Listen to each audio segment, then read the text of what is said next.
Hər kəsə salam. Bugün sizlərə yumuşaq və çox dadlı dönər çörəyi hazırlayırıq.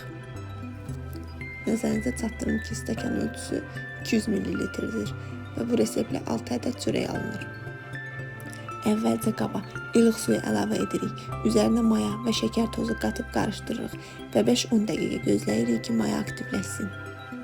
Sonra duz və duru yağı əlavə edib qarışdırırıq. Onu hissə-hissə əlavə edərək yumuşaq xəmir yoğururuq.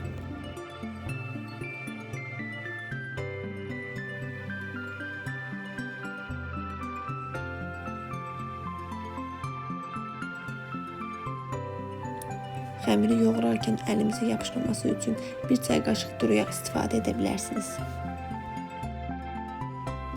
Xəmiri mayalandıracağımız qabı yağlayıb, xəmiri içərisinə yerləşdiririk və üzərini streslə örtüb 40 dəqiqə mayalandırırıq.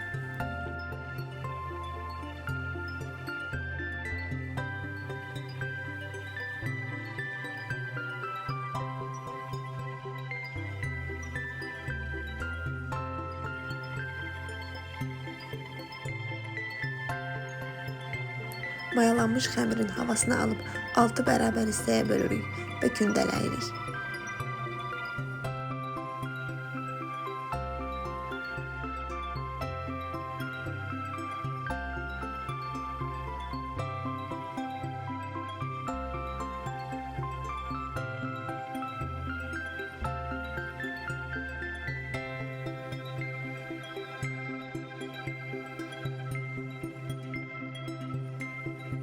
Kündələri oval formada açıb sobanın üstünə düzürük.